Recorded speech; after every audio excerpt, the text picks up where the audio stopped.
probably just wants something. But how can you know? All right, let me see if somebody can answer it. She'll be able to answer it. How could you know what this dude's intentions is? Like, is he just trying to get some, or do he like you for real? How do you know? Go ahead, Kaya.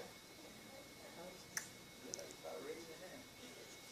How you know, Kanicia? I don't think you don't know. How you know?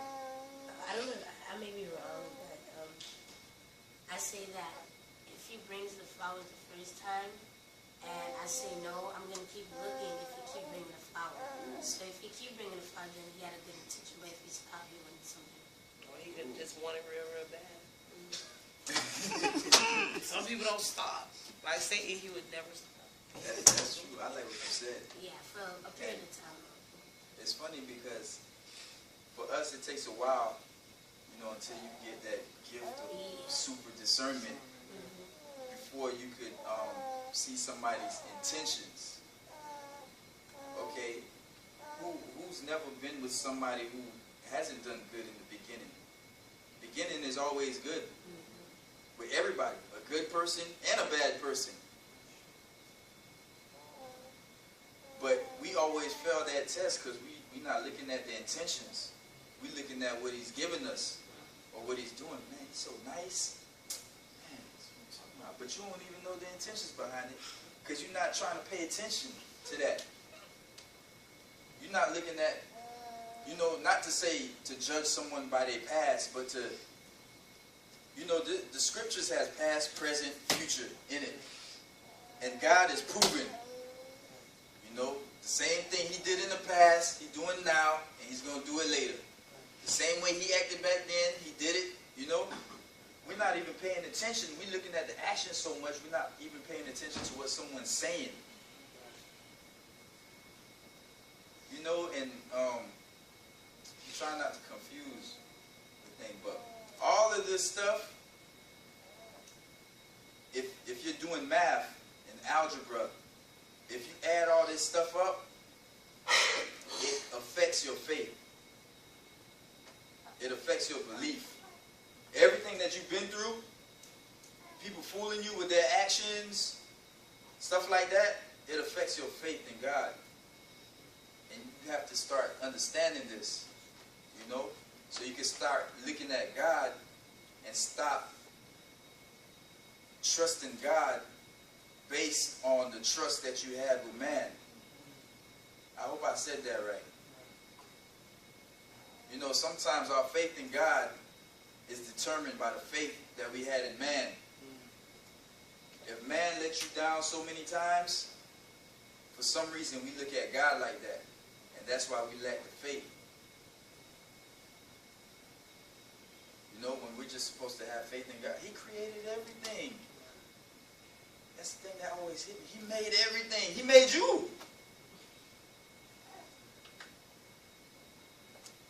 How could you not have faith in him? Like, I'm not going to say I never worry, but it's not too much stuff I worry about. Because I feel like it's out of my hands. It's like, I try to do what I'm supposed to do. I try my best to follow the commandments, the help of the Holy Spirit. I try to pray. I try to do whatever I'm supposed to do. Something weird happens. Bill is due. I ain't got the money. What I'm going to cry over this storm for and wait Jesus. I lose my house, man. Come on now. Like, I'm not. Yeah. And What? Little faith. you worry about this little $300. You know how much money I got? And then your house get taken for real. You know what I'm saying? Like, I try not to worry about too much anymore. Even if somebody comes at me wrong, like, you know, you have to pray for that heart that Jesus has. And as you're praying for it, you got to put it in action. You got to be ready for it to be tested and put into action. You know? sometimes he might give you baby steps. You asking for a heart of Jesus. Matter of fact, as soon as you jump in this game, he starts putting you in that walk to start getting that heart, whether you ask for it or not. You know, at first it's going to be little baby steps. Somebody just going to come to you and call you a fat head or something like that. And if you fail that test, you just stuck on that level until you pass that. Then after you, it's like a video game. You know how a video game has a last master, like on every stage, and every master is harder than the one before. It's kind of like that. So you defeated the little kid that called you a fat head. All right, next is going to be a bigger kid, might curse at you or something. Next is going to be like somebody driving and cut you off. You know, but as you start moving higher and higher, it starts getting closer and closer, like the person that's being used. And if we know this, like we read this all the time, he's going to use somebody close to you. Why every time he use that person? Like, hold on, you're supposed to be Christian. Yeah. And you don't even know that God could put in Royce right now. Like, I knew Royce for a while. This is my boy. But God could put in him right now, cuss DC out tomorrow. Right? And then Royce just come have an attitude and cuss me out. If I'm not looking at God, I'm going to be like, dang, bro, like, what's going on? I just lost my whole focus. God's not even looking at him because God using him. He's not looking at what you're doing. He's looking at me. This is my test. And we keep failing that because we don't understand how God works. And who knows what me passing that level with somebody close to me trying me, it'll make me move up higher. Now all the little stuff, big head, fat head, cussing me out, all that, it's not going to bother me. I'm going to just be like, bro, I had my close friend try me, and I'm not worried about that. You know what I'm saying? And that's how we get higher. We just have to stay focused on God and have that faith that one, he's working. You know, we cry about demons all the time, evil spirits and principalities, but who's allowing it? They can't do nothing without no permission. If there's a demon in your life, God's letting it be in your life. They can't do nothing without his permission. If a demon's slapping you up, God's allowing it. I feel like I'm talking too much, man. You got something to say, Lucy?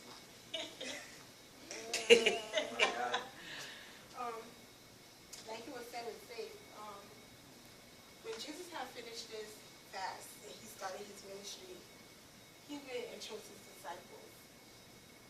Now it said he went to them, he said to them, follow me and I will make you fishers of men.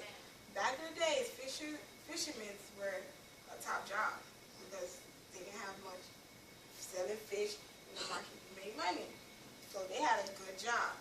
And it said that immediately they left their nets and followed him. They didn't question him, they didn't ask what I'm following you for. This is a man, just, you know, he was almost like John the Baptist because he didn't really start doing anything yet. It was the beginning of his ministry. He didn't heal, he didn't show signs and wonders. He's just a man that just said, repent for the kingdom of heaven is coming. Now, John the Baptist was saying the same thing. How know you're not an imposter? But he went to them, he said, follow me. Immediately they left everything and they followed him. They followed him by faith. Not seeing no signs, no wonders, no nothing, not asking questions. But if I follow you, you going to feed me? If I follow you, what's going to happen to my family? Immediately they did it.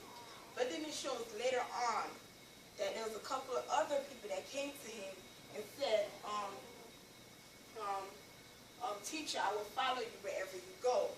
And the first thing Jesus said to them was, foxes have holes and the birds of the air have nests, but the Son of Man has nowhere to lay his head. See, I'm like, okay, he didn't say that to the others. He didn't tell them none of that. He just said, come with me, and they came. And in these days, after he said that to them, he's like, okay, wait. Well, you saying all of that. Well, let me go finish doing this. I got to do all of that. Then I'm going to follow you. Now, like DC was said, their intentions and actions. Was their intentions to follow this man that's starting to be famous, that's starting to have these signs and wonders, and starting to teach out, okay, you know what? He's doing all of this. You know what? Let me go follow him. He basically would like let them choose. What's your intention? You want to follow me, or what's your intention? Not everybody know me. You know? But the first people that he went to, it said immediately. They just dropped everything. They didn't go, you know, hey, I'm about to follow this dude. I need you to watch this for me, do that for me. And, you know, when you collect this much money, make sure you pay this bill. No, they didn't do none of that. They didn't have no backup, no nothing. Fake this action. They just... I gotta repent, but... What? Fake this action. Yeah, so basically, like, when you following Jesus, there's no question about it. Are you following him because you know, like, you're like, okay, this is what I want. I don't want nothing else. I'm going to follow Jesus wherever he tells me. If he tell me, you know what, I need you to walk. This place is 4 miles, no car, no shoes, no nothing. Are you going to do it? You'll be like, wait, you know, if I walk, you know, I might get cut. If I do, you know, something simple he asks you to do, or you do it. Or you be like, you know, I can't do it at this time because, you know, this is going to happen.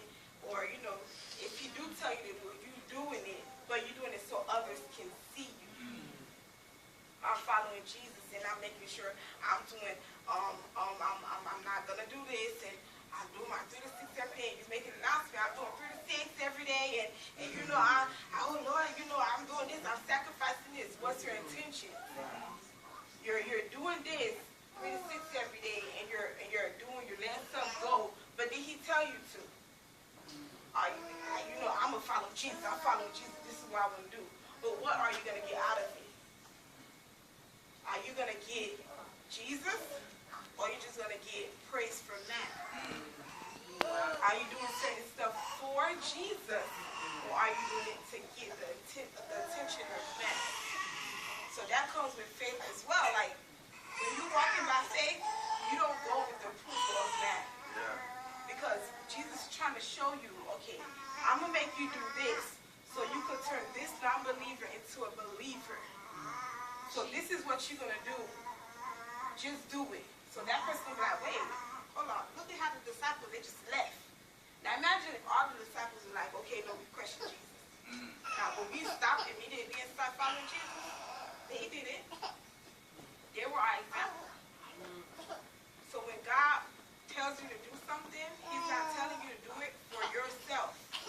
He's trying to turn a non-believer into a believer. Therefore, you have to have faith. So if you believe in the Lord, you have to have faith and believe that he's going to do it. He's telling you to do something, just trust in him. Just trust in him. Like, okay, I used to, it's funny how, I used to talk to one of my sisters every day. She's like, oh, I don't know how I'm going to do this, and I don't know how I'm going to do that. And I always used to say, go to Matthew 6. I think it is. Matthew 6, when he talks about, don't worry about tomorrow. If the birds, he says don't be anxious. If the birds don't have to worry about what they're going to eat tomorrow, why are you worried? Birds, they ain't worried about what they're going to eat tomorrow. They just be flying, they be going. They're not worried, but guess what? They always be flying and they're going to find a worm right there. Like, oh, look, food. But us, we like, okay, you know what? God said go this way, but that way don't look that good. This way look good. Let me go. No, he said go this way. You don't know what you're going to find. You're going to find more stuff that way than you would this way. Because you only see what's halfway. You only see right here. You don't see the back part. But here you see, you don't see nothing. But if you keep going, it might be greater. Now I kind of understand why you have to have faith. All right. He says that he puts death and life before you right now. Choose your way. It's funny how the path of death is smooth. Like, let's say this is the path of death. Ain't nothing in the way. So the reason why he says you have to have faith in him, because the path of life look like this. Like, wait, hold on, I gotta jump over all these. I don't know about that. It's like this way. But he's like, and that's why he conceals some stuff from us. Because he knows if we see the path of life, we're going to be like, there's alligators, monkeys, crocodiles. Get The that. demon Satan right now. I see Satan. His contract. I'm not going this way. You know what I'm saying? And that's why, and you know what's funny? Through all this mess, just picture a whole bunch of mess.